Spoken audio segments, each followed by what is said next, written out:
up to the second story, each step cluttered with books and boxes and bits of scrap metal. To the left, the living room had 3 sagging sofas and an upside-down rocking chair. To the right, a dining room table was filled with 15 stuffed animals. Not the cuddly type you give a child, but the kind that used to be actual living creatures, like you see on field trips to the Natural History Museum.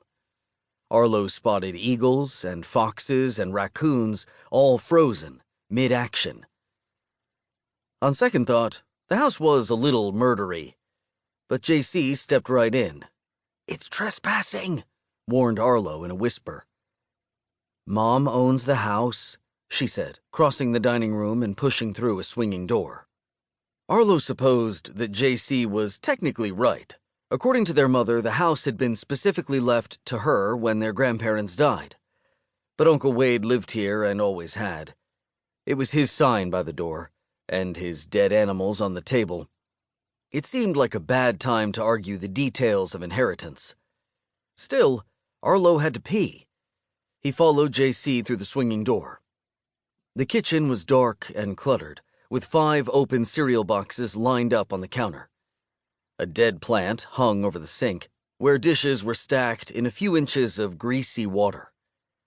The bathroom was down 1 step from the kitchen, off a hallway that looked like it had once been outside.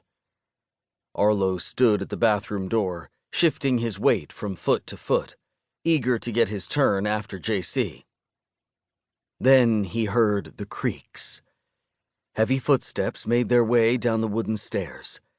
As if suddenly blessed with X-ray vision, Arlo could imagine exactly where the feet were landing. The sound changed as the thudding steps slowly crossed the dining room floor. And then, just as Arlo expected, the door from the dining room swung open. But Arlo couldn't have anticipated what he saw.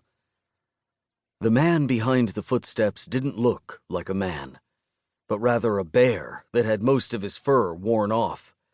He wore thick glasses, sweatpants, and a giant t-shirt with a stain the shape of Wisconsin. Arlo was good at geography. Although he'd never met him, Arlo was sure this was his Uncle Wade. In the photos in his mother's album, young Wade had the same tangled red-blonde hair. The way his uncle was squinting, Arlo wasn't sure he'd been seen. But then the bear man grumbled, "Morning." "It's 3 in the afternoon." Arlo meant it to be helpful, but worried that it sounded bratty. Uncle Wade pointed at the bathroom door. "Who's in there? Celeste?" Celeste was their mother. Arlo shook his head. "JC." "You're Arlo?" Arlo nodded.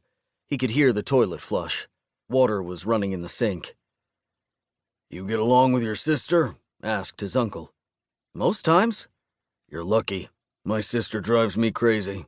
Always has." Uncle Wade only had 1 sister, so he was talking about Arlo's mom. This didn't seem to be a promising start. The bathroom door opened. Wade shooed JC out and shut the door behind him. Arlo was going to have to wait a little longer to pee. The house only had the 1 bathroom, but there were plenty of bedrooms upstairs. JC claimed a room at the back of the house. It was dark and smelled wet, but the door had a lock that worked. Arlo took the room at the front of the house that had been his mom's childhood bedroom. The flowered wallpaper had faded so much that it looked like dusty snowflakes. The bed springs squeaked, but the mattress was much softer than the one Arlo had in Chicago or the foldaway in Philadelphia. The windows looked out to the gravel driveway, the trees, and beyond that, to the jagged, snow-capped mountains in the distance. But the view was not why Arlo had chosen this room. He figured these windows would offer him the best chance of escape. If the house suddenly collapsed or caught fire, or if a mountain lion entered through the creepy half-finished room at the end of the hall, he'd be able to get out quickly. He could simply tie a rope to the radiator to lower himself to the ground. Failing that, he could probably survive the jump with only a broken ankle. A school psychologist once asked Arlo why he often imagined unlikely scenarios, like a tidal wave on Lake Michigan or gravity suddenly reversing. Did he really?